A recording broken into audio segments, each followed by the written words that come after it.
Meus irmãos, imagino que ninguém tenha saído, até porque está todo mundo em casa, né? Provavelmente. Então, acredito que vocês continuaram aí. E eu sei que no ambiente de casa a gente está mais à vontade, às vezes está até cuidando de uma coisa ou outra, e enquanto acompanha o estudo, mas vamos pedir a Deus que nos ajude nesse momento a nos concentrar, porque nós queremos continuar cultuando a Deus aqui agora, no nosso estudo da Escola Bíblica Dominical, como temos feito todos os domingos, né? Então, vamos orar ao Senhor para que Ele nos conduza aqui. Deus, muito obrigado pelo privilégio de estudar a Tua Palavra, de ouvir do Senhor aquilo que o Senhor tem para nós nesse momento.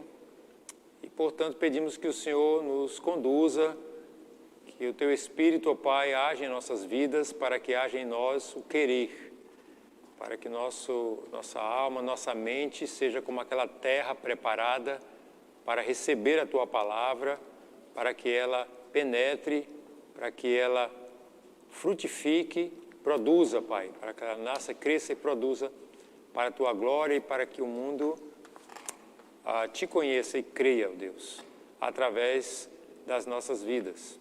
Nós oramos com súplica e gratidão nesse momento, em nome de Jesus. Amém. Muito bem, irmãos. Nós temos estudado aqui, nesses últimos meses, o nosso assunto a respeito da formação de um discípulo, né? Iniciamos na semana passada a lição 12. Na lição 12, iniciamos o estudo a respeito do padrão do discípulo. A essa altura do seu discipulado, você já está ajudando aquela pessoa que decidiu ser um discípulo de Cristo. E você está, então, gastando tempo com ela nesse ensino. E hoje nós queremos dar continuidade àquele assunto que começamos na lição 12, hoje, na lição 13, a respeito do padrão do discípulo, tá? Então, na lição 12, nós fizemos a parte 1, na lição de hoje, nós teremos a parte 2, tá? Nesse estudo a respeito do padrão do discípulo, você sabe o que é o melhor a respeito do padrão do discípulo? É que o padrão do discípulo foi descrito e ensinado pelo próprio mestre. Essa é a melhor parte para mim, né? A gente não está estudando, como eu sempre falo, as lições que nos foram preparadas, né, por aquele amado irmão, né, que baseou esses textos em que essas lições, esses esboços que nós temos usado como ferramenta, mas nós estamos estudando a palavra de Deus. Então, o próprio mestre, a quem nós servimos, de quem nós somos discípulos, é que descreveu e ensinou esses princípios, essas verdades a respeito da formação do discípulo. E o padrão do discípulo foi ele mesmo que ensinou. No domingo passado, nós fizemos algumas referências a Mateus, capítulo 5. Mateus, do capítulo 5 até o capítulo 7, está escrito o Sermão do Monte. No início do capítulo 5, a gente lê assim: vendo as multidões, Jesus subiu ao monte e se assentou. No início do capítulo 8, diz assim: quando ele desceu do monte, grandes multidões o seguiram. Ou seja, entre os capítulos 5 e 7 está relatado o Sermão do Monte. O que é o Sermão do Monte? O Sermão do Monte é nada mais, nada menos do que Jesus ensinando para aqueles que queriam ser seus discípulos a respeito da vida de um discípulo, né? Como eu sempre digo, o próprio Jesus, eu gosto de repetir aquilo que Jesus falou: as palavras que eu vos digo são espírito e são vida. Não são meros ensinamentos, meras lições, não são meros dogmas, não são preceitos apenas humanos, mas são espíritos e são vidas, ou seja, são práticos. E no Sermão do Monte, capítulo 5 a 7 de Mateus, aí você pode até perguntar, então lá está escrito a respeito da vida como um todo, né? dos relacionamentos pessoais, do relacionamento com Deus, não é? Ali, por exemplo, tem aquele modelo de oração, no capítulo 6 de Mateus. Lá está escrito a respeito do relacionamento interpessoal, as relações com outras pessoas. Ele fala a respeito das relações conjugais, das relações familiares, das relações de parentesco, não é? Das nossas atitudes no dia a dia, não é? Das nossas práticas na nossa vida conjugal, a respeito da família, a respeito do casamento, do nosso relacionamento com Deus, enfim. No Sermão do Monte, se vocês lerem cuidadosamente, vão perceber que Jesus fala a respeito dos diversos relacionamentos. Porque um discípulo, nada mais, nada menos é do que aquele que nasceu de novo em Cristo, tornou-se filho de Deus para ter uma relação íntima com Deus, de filho com seu pai. E no caso de Jesus, de discípulo com o seu mestre. Tá? Aí se você perguntar, bom, você está falando disso aí, você leu, para que não tenha dúvida para ninguém aí, eu li, tá? Já havia lido, mas eu li os 3 capítulos de Mateus, o Sermão do Monte, e eu não li só, ou principalmente por causa da necessidade de ensinar, mas eu li muito mais por causa da necessidade de aprender. E os irmãos podem pegar esse texto de Mateus, capítulo 5 a 7, e usar para fazer um precioso estudo para a vida, para o nosso dia a dia, para as nossas práticas, para a nossa conduta, né? Para a nossa vivência diária como filhos de Deus, como crentes nesse mundo, tá bom? Então, quando eu estava relendo esse texto, eu estava pensando a respeito do meu dia a dia, da minha vida, das minhas rotinas, das minhas práticas, em casa, fora de casa, aqui, não é? Nas reuniões, né? No culto, fora daqui, da minha vida como um todo e das relações que eu vivo no meu viver diário. Porque é disso que fala esse Sermão do Monte, tá? Então, leia com cuidado, porque há muito ensino de Jesus para nós aqui. E ele estava fazendo aqui um discipulado. Então, na prática do ensino com o meu discípulo, com aquele que você está discipulando, o Sermão do Monte é uma ferramenta fundamental. É uma ferramenta preciosa que você pode usar como estudo, pode sugerir que ele estude e que ele faça cruzamentos com outros textos da Palavra de Deus. E por falar nisso, no domingo passado, nós lemos aqui a respeito do padrão do discípulo. O que é o padrão do discípulo? O que o Sermão do Monte mostra a respeito da prática cristã, né? Da prática da vida que Deus requer de nós? Aquilo ali, na verdade, é uma vida de santidade. É o padrão de Deus. Então, o padrão do discípulo, a gente deixou isso claro, e isso é preciso ser sempre lembrado, o padrão do discípulo é o padrão de Deus. A gente não mede o padrão do discípulo pela igreja que eu congrego, pela denominação que eu congrego, não. Né? Pelas normas que existam ali na comunidade cristã que eu congrego, não. O padrão do discípulo é Deus, é o próprio Jesus. Né? Então, por isso, no final do versículo 7, do capítulo 7, desculpa, o último versículo do capítulo 7 de Mateus, no final do Sermão do Monte, diz assim: quando Jesus acabou de dizer estas coisas, as multidões estavam maravilhadas com o seu ensino. Por quê? Porque ele as ensinava como quem tem autoridade e não como os mestres da lei. Irmãos, quando nós estamos discipulando alguém, nós somos para aquela pessoa, para aquele discípulo, nós somos um mestre. E essas pessoas aqui estavam dizendo que Jesus ensinava com mais autoridade do que os mestres que as ensinavam. Isso deve trazer uma reflexão para nós. O que isso quer dizer? Quer dizer que o padrão do qual Jesus estava falando ali era o padrão de excelência. Jesus estava descrevendo ali o padrão de Deus que ele mesmo viveu aqui e que ensinou para os seus discípulos. Tá?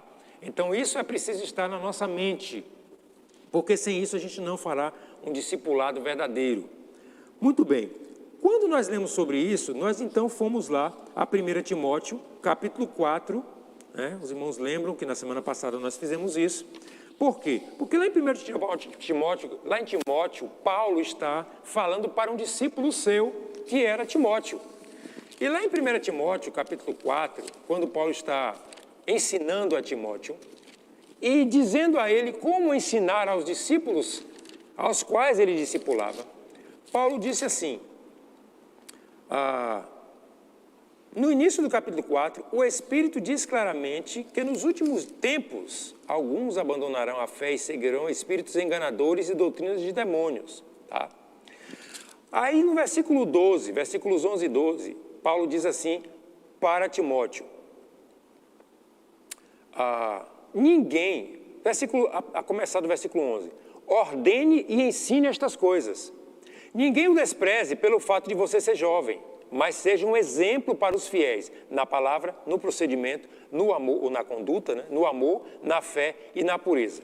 No domingo passado, nós tivemos a oportunidade de ler esse texto e nós entendemos que essas orientações que Paulo deu, essas recomendações, essas verdades que Paulo fala aqui, essas 5 características, essas 5 áreas em que Timóteo deveria se concentrar no ensino aos seus discípulos, essas áreas são áreas que foram detalhadas, destrinchadas, relatadas por Jesus aqui em Mateus capítulo de 5 a 7, no Sermão do Monte.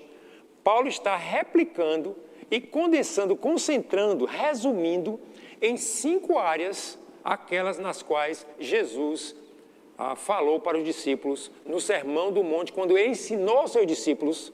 Se vocês lerem nessa que ele subiu ao monte, as multidões subiram com ele, e ele chamou para perto de si os seus discípulos, não sabemos quantos, pelo menos os 12, e começou a ensiná-las, mas também a multidão, para que aqueles que quisessem ser discípulos também se aproximassem e pudessem aprender dele. Paulo, quando fala ali no capítulo 4 de Timóteo, Paulo dá um resumo de 5 áreas nas quais nós precisamos refletir, e não só refletir no sentido de pensar, de fazer uma reflexão, de aprender, mas refletir quando nós estamos vivendo a vida de Deus, quando Cristo está vivendo a sua vida em nós. Então, Paulo fala a respeito dessas 5 áreas para Timóteo, que era um discípulo seu, que ensinava a outros discípulos, que fazia discípulos na palavra, na conduta, no amor, na fé e na pureza. Nós vimos no domingo passado a respeito da palavra e vimos a respeito da conduta, né? Mais uma vez eu quero lembrar que o nosso tempo é restrito, mesmo nas classes presenciais, o nosso tempo é restrito, né? Apesar de que nós temos um período maior, um horário maior. Aqui ainda é mais restrito, nós citamos, mencionamos essas verdades, discutimos um pouco e instigamos vocês a, logicamente, estudarem em casa a respeito dessas verdades, já que o nosso propósito é aprender e ensinar, para sermos discípulos melhores, e ensinar aqueles a quem nós estamos discipulando, aqueles que querem ser discípulos de Jesus. Então, hoje, nós queremos ampliar, né, esse assunto, falando a respeito da terceira característica, né, que Paulo fala na vida do discípulo de Cristo, né, nesse padrão de excelência. E a terceira delas é o amor. A palavra foi a primeira, a conduta foi a segunda, agora nós veremos as demais 3 áreas. A terceira delas é o amor. Essa ordem não quer dizer ordem de importância, ordem de valor. Essa é a ordem que Paulo citou para Timóteo. O amor, irmãos, é o resumo, né, de todo o ensino de Cristo. É o resumo da lei de Cristo. É que se resume a lei de Cristo. O ensino, a vida dele se resume a isso, né? Em Marcos capítulo 12, versículos de 30 a 31, Marcos 12, 30 a 31, vamos ler a palavra de Deus, não é porque ela que nós estamos estudando, 2 versículos aqui de Marcos capítulo 12, a começar aqui pelo versículo 30, a palavra de Deus diz assim: ame o Senhor, o seu Deus, de todo o seu coração, de toda a sua alma e de todo o seu entendimento e de todas as suas forças. O segundo mandamento é este: ame o seu próximo como a si mesmo. Aqui é a lei de Cristo, né? Descrita também lá na lei de Deus. Não existe mandamento maior do que estes. Ou seja, o maior de todos os mandamentos, como a própria palavra de Deus repete isso diversas vezes, como o próprio Paulo reconheceu isso lá em 1 Coríntios capítulo 13, ele descreve isso com muita propriedade. Ele fala que o amor é o maior desses. Então, O mandamento de Deus se resume a amar a Deus sobre todas as coisas e ao próximo como a nós mesmos. A própria palavra de Deus diz, não existe maior mandamento do que estes, amar. E Deus nos deu prova do seu amor, né? No próprio Evangelho de João, capítulo 3, versículo 16, e em outros trechos da palavra de Deus nos fala, Deus deu prova de seu amor, em que Cristo morreu por nós, sendo nós ainda pecadores, né? A palavra de Deus nos fala lá em João 3,16, um dos versículos mais conhecidos, mais citados da Bíblia, né? Que Deus amou o mundo de tal maneira que deu o seu Filho único, para que todo aquele que nele crê não pereça, mas tenha vida eterna. E Deus não deu o seu Filho simplesmente para vir aqui pregar e ensinar. Ele deu o seu Filho para morrer na cruz, para dar a vida. Ele deu o seu Filho, o seu próprio Filho veio e ele disse, ninguém tira a minha vida de mim, eu de mim mesmo a dou. Então, a maior manifestação do amor é dar e dar-se. E foi isso que Deus fez e é isso que ele nos ensina, né?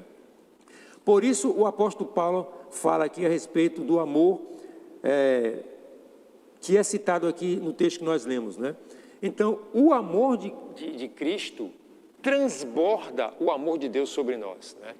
Então, é fácil, como a Bíblia diz, talvez amar um amigo, né? Amar alguém que eu sou próximo, amar alguém que me faz o bem, mas amar aqueles, né, que me odeiam, amar aqueles que me perseguem, amar aqueles que me fazem o mal, é o padrão de Deus para o amor, né? Deus não ama um aqui e odeia outro ali. A Bíblia diz que Deus ama a todos e sobre todos Deus derrama as suas bênçãos, sol, chuva, né? Então Deus derrama as suas bênçãos. Quando Deus que criou o mundo, Ele não restringe o mundo apenas àqueles que o amam, não. Deus, Ele dispensa todas as bênçãos da sua criação.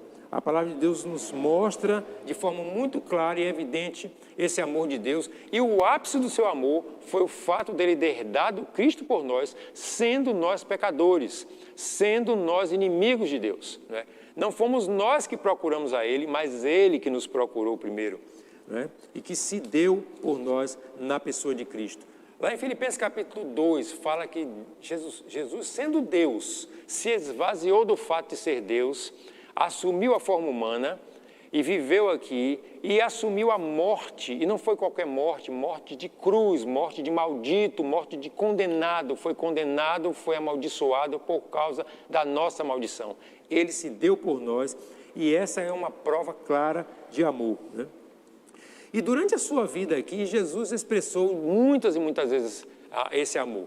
Há um texto na palavra de Deus, aqui em Mateus capítulo 8, a partir do versículo 2, quando Jesus encontra com um leproso. Naquele encontro de Jesus com um leproso, aquele homem miserável, nós sabemos, né, pela história, a Bíblia nos relata isso, que o leproso era um homem desprezado, era um homem desprezível aos olhos dos outros, e era um homem que vivia isolado. Ele sim vivia em isolamento social. Por quê? Porque o medo do contágio com a lepra fazia com que as pessoas confinassem os leprosos num determinado local, numa determinada região, para que ele não tivesse contato com a sociedade.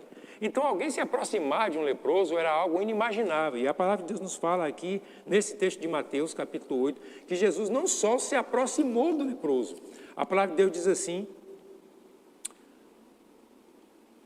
um leproso o seguia, não é? Quando Jesus, logo depois que Jesus desceu do Sermão do Monte, e isso é interessante porque foi logo após o Sermão do Monte, quando ele falou aquelas verdades, aí ele praticou aquelas verdades. E é interessante, irmãos, a multidão certamente não ia se aproximar daquele leproso, como não se aproximava, e se maravilhou das palavras de Jesus. Mas aí Jesus, logo depois que desceu do monte, e a multidão seguia, um leproso se aproximou dele, e a Bíblia diz que ele adorou a Jesus de joelhos.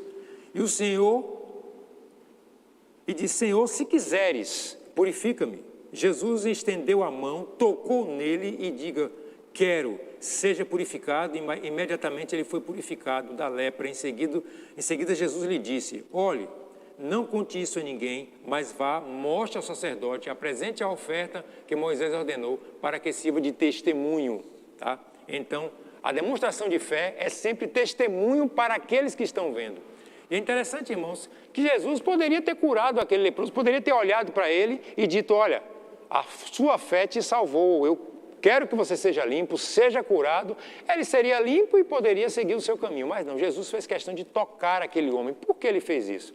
Uma demonstração, irmãos, natural, clara, né? Intencional, mas não com segundas intenções, né? Mas com uma intenção clara de expressar àquele homem o amor de Deus. E as pessoas puderam ver isso, não é? Jesus curou pessoas, né? À distância. Jesus não precisava tocar, porque ele tinha poder para fazê-lo. Mas ele tocou aquele homem e a gente pode imaginar o que não foi a emoção daquele homem ao ser tocado por Jesus, né? Então, essa demonstração de amor nos mostra, irmãos, que o amor supera as nossas barreiras. O amor derruba as paredes que nos separam, sejam elas quais forem, né? Então, Jesus fez questão de demonstrar esse amor. O amor é prático. O amor, irmãos, é muito mais do que discurso. O amor é muito mais do que palavras. O amor é muito mais do que um significado didático. O amor expressa-se na prática. E o discípulo de Jesus precisa aprender isso, né? Que quando a palavra de Deus diz que Deus é amor, e isso é muito claro lá em 1 João, Deus é amor, o amor é de Deus, aquele que não ama não conhece a Deus, né? Então, o discípulo precisa entender que quando a palavra de Deus diz que esses são os maiores mandamentos, amar a Deus sobre todas as coisas e ao próximo como a si mesmo, é porque amar é a expressão da pessoa de Deus, né? Amar é o centro da lei de Cristo. E isso é preciso ser feito na prática. Isso não é discurso. Quando nós lemos lá em Romanos capítulo 12, a respeito das nossas práticas, a partir do versículo 9 até o versículo 21, diz assim: o amor seja não fingido. Tá? Então a palavra de Deus fala a respeito de amar, né? E não só amar aos amigos, não só amar aqueles que estão próximos, aqueles que me fazem alguma coisa, aqueles que são da minha família, do meu relacionamento. A palavra de Deus diz sobre amar os inimigos. E foi isso que Jesus mais fez na hora da sua morte. Ele perdoou, dizendo: Pai, perdoa-lhes porque eles não sabem o que fazem, né? E sem dúvida alguma o perdão é uma das expressões de amor mais evidentes, mais tocantes, tá? Então Jesus amou e amou até o fim, mesmo quando os homens o desprezaram, mesmo quando os discípulos o desprezaram, ele amou e amou até o fim. Muito bem, então amar é a expressão maior da pessoa de Deus, e o discípulo precisa entender isso, porque o nosso mestre, aquele a quem nós seguimos, é Jesus, né? Em Lucas 9,48 diz assim: quem recebe esta criança em meu nome, quando Jesus encontrou com as crianças, ele diz: está me recebendo, e quem me recebe está recebendo aquele que me enviou, pois aquele que entre vocês for o menor, este será o maior. O cuidado que você tem uns pelos outros é a medida da sua grandeza. Então, o amor expressa-se em cuidado. A quarta característica, né, a quarta área em que Paulo se refere e que é muito bem descrita também nas nossas vivências do dia a dia lá no Sermão do Monte, é a respeito de fé. Bom, a fé é o meio pelo qual nós chegamos a Deus. Lá em Hebreus capítulo 11, versículo 6, diz que sem fé é impossível agradar a Deus. E eu gostaria só de trazer um esclarecimento. Eu sempre gosto de lembrar disso a respeito de fé, quando eu estou pensando a respeito de fé, porque às vezes existe uma ideia errada a respeito do que é ter fé. As pessoas tendem, né, por causa da nossa natureza egocêntrica, que gostamos de ter coisa, de receber coisa, de ser o centro das atenções, o centro das coisas. Então, existe um entendimento equivocado a respeito de ter fé, como se fé fosse o meio pelo qual eu consigo as coisas de Deus. Mas essa não é a verdade. Pelo contrário, a fé é o meio pelo qual Deus consegue as coisas de mim, né? É o meio pelo qual eu creio nele, é o meio pelo qual eu me rendo a ele, eu me entrego a ele. A Bíblia diz que pela fé Abraão fez o quê? Abraão pela fé foi entregar o seu filho Isaque, né? Muitos pela fé foram cerrados ao meio, né? Muitos pela fé foram jogados na cova dos leões. Muitos e muitos foram mortos de tantas formas diferentes por causa da sua fé. Então, a fé é o meio pelo qual Deus consegue a nossa obediência, Deus consegue a nossa submissão. Não é? Deus consegue que nós o reconheçamos como Senhor de todas as coisas e como nosso Senhor. Não é? Por isso a palavra de Deus diz que sem fé é impossível agradar a Deus. Lá em Romanos capítulo 5, fala que nós somos reconciliados pela fé. Então, a fé não é o meio pelo qual nós conseguimos as coisas de Deus. Né? A fé, quando depositada na pessoa certa, na pessoa de Deus, é o meio pelo qual nós conseguimos a reconciliação. Foi pela fé que nós fomos reconciliados com Deus. Então, Deus consegue a nossa submissão, Deus consegue a nossa obediência pela fé. Então, isso é muito importante a gente esclarecer, para que a gente fuja daquela ideia falsa de que ter fé é preciso para que a gente possa conseguir as coisas de Deus, para que você ore a Deus e consiga e tenha aquilo que você pede a Deus. É muito pelo contrário, a fé é o meio pelo qual nós expressamos a nossa confiança em Deus acima de tudo e de todos. E por isso a Bíblia diz que a fé, sem fé, é impossível agradar a Deus. Né? A fé, diz aqui, a fé é baseada em fatos, é agir sobre algo que sabemos ser verdade. É diferente de esperança, que é aguardar que algo aconteça. A fé crê que Deus fará ou faz alguma coisa, e não que Ele apenas pode fazê-la.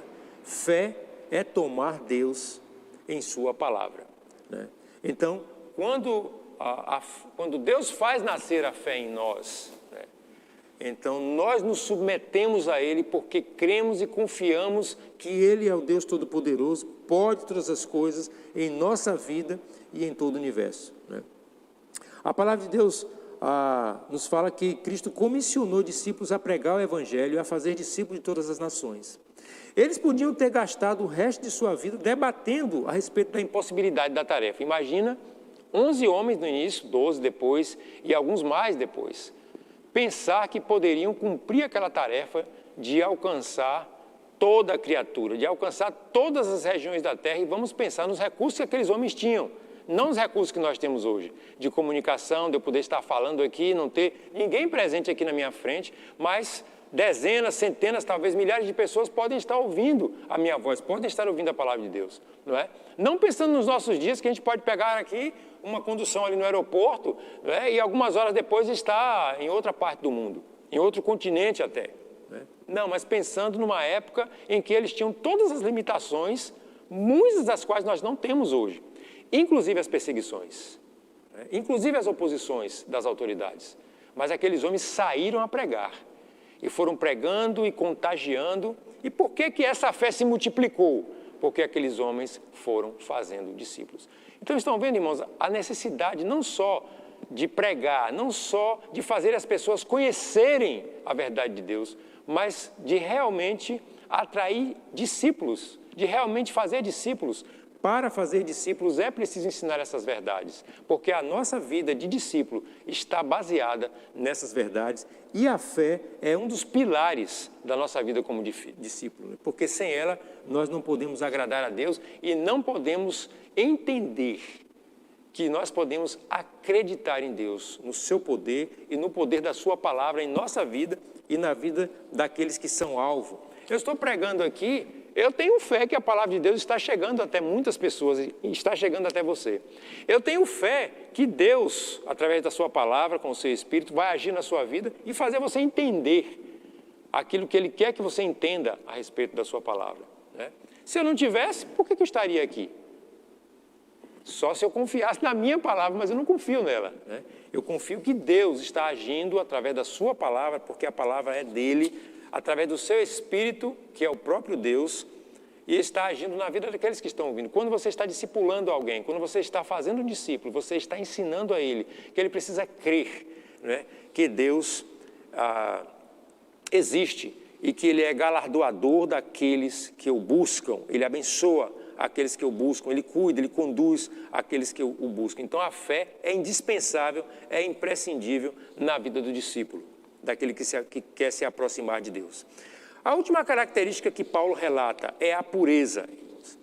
A utilidade de seu discípulo para Deus depende totalmente do compromisso dele com a pureza. Se alguém se purificar destas coisas, será vaso para a honra, santificado, útil para o Senhor e preparado para toda boa obra, 2 Timóteo 2:21. Interessante o cuidado, irmãos, que Paulo teve em ensinar a Timóteo, como discípulo que ele era, dele sendo discípulo de Cristo. Então, Paulo teve todo um cuidado de passar para Timóteo aquilo que ele sabia da sua fé, da palavra de Deus e a prática da palavra de Deus em todas as áreas, né? Paulo sabia muito bem que Timóteo, sendo jovem, como Paulo um dia já tinha sido jovem, estava sujeito às paixões da mocidade, das quais, inclusive, ele falou para Timóteo, né? E aqui é uma área muito sensível e que eu quero falar especificamente para os jovens, né? Nós ouvimos um pouco antes, na mensagem da Palavra de Deus, a respeito do nosso compromisso como cristão, né?